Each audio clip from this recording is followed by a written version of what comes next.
Hello everybody, Jake, your resident content cowboy here, Yeehaw, and it's that time once again. A new Pokemon is out, and I'm going to give you my take as to whether or not you should buy the newest Pokemon. Should you buy Scizor or Scyther? I mean, they're kind of a package deal, right? You sort of actually do get two Pokemon for the price of one. That price being gems in the first week and then coins after a week. So let's talk a little bit about this Pokemon. It feels like a brawler when you're playing Scizor and an assassin-y more Pokemon when you're playing Scyther. They both have a lot of elements that are similar, of course, because they branch from the same thing. They both start as Scyther at level 5. You pick a move. If you pick Bullet Punch, boom, you're Scizor. And if you pick Dual Wing Beat, boom, you are Scyther. So, okay, a few things. Let me start with this. I'm not good with this Pokemon. I was playing it a lot throughout the night. We had some pretty good games. I feel like when I was doing pretty well with it, I was getting around 70,000 damage or so in a match, some decent KOs. You can go on really big KO streaks with this Pokemon, specifically Scyther. And in a weird way, I feel like I need to talk about this Pokemon almost as two separate Pokemon. Kind of like how Petal Dance Giga Drain Venusaur and Solar Beam Venusaur really are very, very different. They're the same Pokemon, but they're really quite different. This is even more of a chasm between these two for me. So you have Scyther, which I like a lot. And okay, I like them both. I feel like Scyther does way better inside of a match. And then you have Scizor. And Scizor was really strong on the public test server and does not feel that strong at all inside the game. It feels like it got kind of a big nerf. Like Scyther got some nice buffs and Scizor got some big nerfs. I think one of the first things that we have to discuss, again, is the fact that this Pokemon is gems only when it comes out. Like anything, unless you are putting gems into this game, you're a content creator and you literally are doing this 24/7, I would probably be careful of anything that costs gems on release unless it's your absolute favorite Pokemon. I would wait and spend coins on it. Also, like anything, you're going to find a lot of takes early, and you're going to find that, you know, some of your favorite content creators, you'll hear that Crashy thinks this Pokemon's great, and the Teeds really doesn't like this Pokemon. I don't know if Teeds really does that. Chris Heroes doesn't really like this Pokemon. And then Spragels thinks this Pokemon is mid or something like that. And you can kind of get an idea from seeing some of your favorite creators and best players and also playing around with it in the practice area. You'll get an idea as to whether or not you should buy this Pokemon.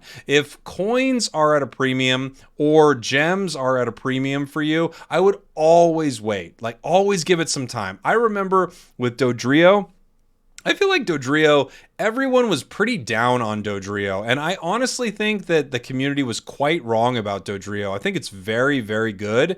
I just think it took a little while to figure out how to play it. People were playing the wrong moveset, so I think you should take that into account with anything like this, especially when a Pokemon costs gems. So this is a bit of a lead up to me saying I'm pretty underwhelmed with this Pokemon, but it's early. It's day one. Again, I think Scyther, pretty dang good. Scizor, man, I'm not sure what's going on with it. I think there's really some potential with both of them, but we probably need some buffs at least to Scizor. Scyther might be able to function how it is now. It feels like a very high skill ceiling Pokemon, so if you're really, really good with it and you can combo very well with it, you can wipe out entire enemy teams. I had a couple moments where I think I got a 1 pentakill or penta KO. I might have gotten a couple 4 KOs, couple 3 KOs. So you do string KOs with this Pokemon. And then Scizor feels like a lot tankier. You're inside the fight longer. You're probably running weakness policy, and you're using its bullet punch and the shield and healing it gets to stay alive for a long time. Both really cool options, but for whatever reason, just as I was playing it, and it's a long stream, you know, you're playing it over and over and over again. As the stream continued, I just felt like I was getting diminishing returns and I was getting less and less excited as I was going.